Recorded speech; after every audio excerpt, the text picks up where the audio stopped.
Taipei, AFP. Taiwan plans to ramp up punishments for those who cause a fatal accident while drunk driving, including the death penalty for the most egregious cases, sparking an outcry from abolition and rights groups. The Cabinet on Thursday, March 28, approved a draft amendment to the criminal code that would make death by drunk driving an indictable murder offense, potentially punishable by death if the deed is deemed intentional, officials said. The proposal needs parliamentary approval but comes after a spate of high-profile deaths that have generated widespread outrage. Currently the maximum sentence in Taiwan for causing a death while drunk behind the wheel is 10 years. The new proposal would increase jail sentences for repeat offenders who commit a new offense within 5 years of their first conviction.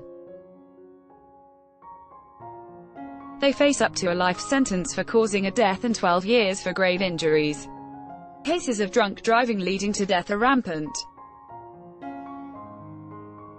Drink drivers recklessly caused accidents that took lives and destroyed families to result in irreparable regret, the Justice Ministry said in a statement.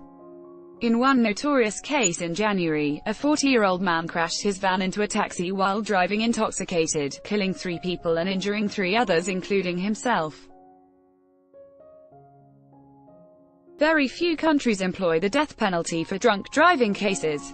China has previously vowed to execute those who have killed behind the wheel, and some states in the United States retain capital punishment for such cases.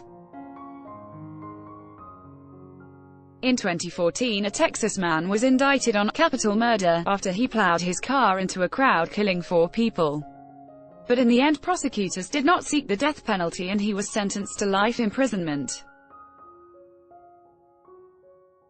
Several rights groups on Thursday, including the Taiwan Association for Human Rights, issued a joint statement criticizing the proposed amendment and calling for rational legislation for irrational drunk driving. There is a lack of evidence and research that seeking grave penalties and legislation would truly prevent drunk driving, the statement said.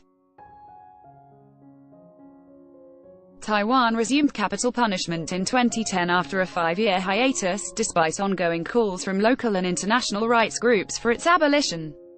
Various surveys over the years have shown support from the public for keeping the death penalty. Taiwan executed a man who murdered his ex-wife and their daughter last September, the first execution carried out under President Tsai Ing-wen's government that took office in 2016.